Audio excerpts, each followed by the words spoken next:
की चालबाजी और पाकिस्तान के पैंतरों से निपटने के लिए भारत भी पुरजोर तैयारी कर रहा है। ये तैयारी तकनीक की है। 21वीं सदी में जिस देश ने तकनीक को काबू में कर लिया, दुनिया उसके कदमों में होगी। इसी कड़ी में भारत ने भी 1500 करोड़ रुपए के भारी भरकम निवेश के जरिए तमिलनाडु में एक बेहद पोशीदा प्रोजेक्ट शुरू किया है। तमिलनाडु में नीलगिरी की पहाड़ियों को नीचे से खोदकर करीब 2 किलोमीटर लंबी एक सुरंग बनाई जा रही है, जिसमें ये खास एक्सपेरिमेंट किया जाएगा। इलाके के लोग इसे रहस्यमयी सुरंग मान रहे हैं। वो इससे डरे हुए हैं। उन्हें लगता है कि जब इस सुरंग में वैज्ञानिक अपने प्रयोग शुरू करेंगे तो इससे किलर पार्टिकल निकलेंगे जो उनकी जान भी ले सकते हैं। इसे बंद करने के लिए वो अदालत में जा चुके हैं, सरकार से गुहार लगा चुके हैं। आज के इस वीडियो में आपको बताएंगे कि आखिर क्या है ये सुरंग और क्या होगा इसमें जो इलाके के लोगों को उनकी जान खतरे में लग रही है। तो सबसे पहले आपको बताते हैं भारत के सीक्रेट रिसर्च सेंटर के बारे में, जिसे बनाने से पहले ही पूरे के पूरे इलाके को कटीले तारों की बाढ़ से सुरक्षित करके वहां पर किसी का भी अनाधिकृत प्रवेश बैन कर दिया गया है। ठीक उसी तरह से जैसे अमेरिका ने अपनी एरिया 15 को बेहद चाक चौबंद सुरक्षा व्यवस्था के अंदर कवर किया है। CCTV surveillance, electric barricade, satellite से निगरानी और 24 घंटे सिक्योरिटी कमांडोज की तैनाती। इस रहस्यमय बताई जाने वाली सुरंग के बारे में आपको तफसील से जानकारी दे देते हैं। ये सुरंग तमिलनाडु के थेनी जिले में है। जब ये काम करना शुरू करेगी तो इसमें देश के बेहतरीन वैज्ञानिकों का जमावड़ा लगेगा। ये सुरंग बिल्कुल उसी तरह की है जिस तरह की साइंटिफिक सुरंग स्विट्जरलैंड में बनी है, उसी सन लैबोरेटरी की तरह जहां सारी दुनिया के साइंटिस्ट गॉड पार्टिकल पर काम कर रहे हैं। आप ये हरगिज मत सोचिए कि जब स्विट्जरलैंड में भी एक्सपेरिमेंट हो ही रहा है तो फिर भारत इससे क्या अलग कर रहा है। तो आपके सवाल का जवाब ये है कि भारत गॉड पार्टिकल पर नहीं, भारत रिसर्च कर रहा है न्यूट्रिनो नाम के कणों पर। भारत में बन रही ये वैज्ञानिक सुरंग करामाती पार्टिकल्स या न्यूट्रिनो नाम के कणों की खोज पर ध्यान केंद्रित कर रही है। आखिर न्यूट्रिनो के रिसर्च से भारत को क्या हासिल होगा, इसके क्या फायदे हो सकते हैं, क्या ये रिसर्च आप लोगों की जिंदगी में भी किसी तरह का बदलाव लाने वाली है? इन्हीं सारे सवालों के जवाब हम आपको देंगे वीडियो के सेकंड सेगमेंट में। लेकिन उससे पहले आप ये तो जान लीजिए कि जिस न्यूट्रिनो नाम की करामाती पार्टिकल पर भारत की सीक्रेट सुरंग में एक्सपेरिमेंट होने जा रहे हैं वो आखिर है क्या चीज, रहते कहाँ हैं, दिखते कैसे हैं और उनका यूज क्या है, वगैरह वगैरह। न्यूट्रिनो के बारे में समझने के लिए आपको थोड़ा बेसिक फिजिक्स के बारे में जानकारी दे दें, जिसके मुताबिक दुनिया कई चीजों से मिलकर बनती है, यानी पेड़ पौधे, धरती, पानी, हवा, घर, मकान, जानवर, इंसान वगैरह वगैरह। आप ये भी जानते हैं कि ये सभी चीजें किसी न किसी मटेरियल से मिलकर बनी होती हैं, जैसे पेड़ पौधे लकड़ी से, घर, मकान, बिल्डिंग मिट्टी, पत्थर और धातुओं से वगैरह वगैरह। तो अब थोड़ा और डीप में चलते हैं, वो ये कि मिट्टी किससे बनी, लकड़ी किससे बनी, धातु किससे बना। तो इसका जवाब है ये सब चीजें बेहद छोटे छोटे कणों से मिलकर बनी है, जिन्हें अणु कहते हैं। अणु को हम नंगी आंखों से नहीं देख सकते हैं और तो और अणु भी बेहद छोटी छोटी चीजों से मिलकर बने होते हैं, जिन्हें परमाणु कहते हैं। और परमाणु और भी छोटे छोटे कणों से मिलकर बने होते हैं, जिन्हें इलेक्ट्रॉन, प्रोटॉन और न्यूट्रॉन कहते हैं। यहाँ तक कि फिजिक्स हमारे स्कूल लेवल के सिलेबस में भी पढ़ाई जाती है। लेकिन दुनिया इससे कहीं आगे निकल चुकी है और अब परमाणु के मूल कणों यानी इलेक्ट्रॉन, प्रोटॉन, न्यूट्रॉन के भी मूल कण खोजे जा रहे हैं, जिन्हें म्यूऑन्स कहते हैं। एंटी मैटर या एंटी पार्टिकल भी कहा जाता है। इन्हीं में से गॉड पार्टिकल भी है और न्यूट्रिनो भी। यहाँ तक की थ्योरी आपने जितनी आसानी से सुनी और समझी वो उससे कहीं ज्यादा कॉम्प्लेक्स और मुश्किल है। दरअसल जिस कण के बारे में रिसर्च की तैयारी भारतीय वैज्ञानिक कर रहे हैं उसके साथ मुश्किल ये है कि उसका अपना कोई वजूद लगभग होता ही नहीं है।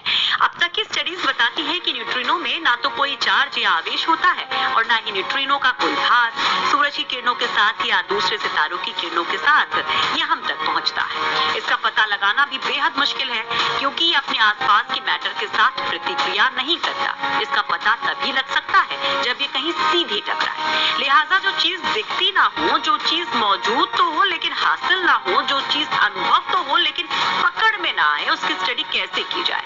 समस्या यही है। इसी समस्या का समाधान भारतीय वैज्ञानिक तमिलनाडु में बनाई जा रही 2 किलोमीटर लंबी सुरंग में तलाशेंगे। आप ये जान लीजिए कि जब इस सुरंग में काम शुरू हो जाएगा तो ये दुनिया में अपनी तरह की एकदम खास साइंटिफिक लैब होगी। इसमें दुनिया का सबसे बड़ा चुंबक लगाया जा रहा है और इस चुंबक का वजन 50 टन है, जो सन लैबोरेटरी में लगे 12.5 टन के चुंबक के वजन का 4 गुना है। उम्मीद की जा रही है कि इस चुंबक की सहायता से न्यूट्रिनो नाम के इन कणों को एक खास रेखा में फोकस किया जा सकेगा ताकि दो विपरीत दिशाओं से ऐसा करके न्यूट्रिनो कैरी करने वाली तरंगों में आमने सामने की भिड़ंत करवाई जा सके। ऐसा होने पर इन तरंगों के साथ चलने वाले न्यूट्रिनो भी संभवतः आपस में आमने सामने टकराएंगे। ऐसा होने पर ये डिटेक्ट किए जा सकेंगे, जिसकी स्टडी वैज्ञानिक करने का प्लान बना रहे हैं। आप सोच रहे होंगे कि आखिरकार वैज्ञानिकों के पास इस बिना सिर पैर के एक्सपेरिमेंट्स के अलावा कोई काम नहीं होता क्या? न्यूट्रिनो की टक्कर करा लेने से आखिर हासिल क्या होगा, दुनिया में क्या बदलाव आ जाएगा, वगैरह वगैरह। तो आपके इन्हीं सवालों में जवाब भी छिपा हुआ है। इससे पहले एक छोटा सा सवाल है, तो ब्रह्मांड बनाने वाले इंग्रेडिएंट्स या इंसान को बनाने वाले इंग्रेडिएंट्स का पता लगाकर हम खुद का ब्रह्मांड भी बना सकते हैं और इंसान भी। हालिया खोज में भी वैज्ञानिक यही कर रहे हैं, वो पदार्थ के मूल कणों की तलाश में है। अगर वैज्ञानिक इन पर काबू पा सके तो वो इनसे पदार्थ भी बना लेंगे। इन एक्सपेरिमेंट्स के पीछे यही सिंपल सा लॉजिक और मकसद होता है। अब लौटते तमिलनाडु वाली इस लेबोरेटरी की ओर, जिसमें भारत न्यूट्रिनो पर रिसर्च कर रहा है। ये प्रोजेक्ट इतना बड़ा है कि पूरी की पूरी नीलगिरी पहाड़ियों के बेस के नीचे 2 किलोमीटर की लंबाई में इसका विस्तार है। प्रोजेक्ट की यही विशालता और सीक्रेसी लोगों के मन में संदेह पैदा कर रही है। हालांकि इस प्रोजेक्ट में जिस न्यूट्रिनो नाम के पार्टिकल पर काम होगा,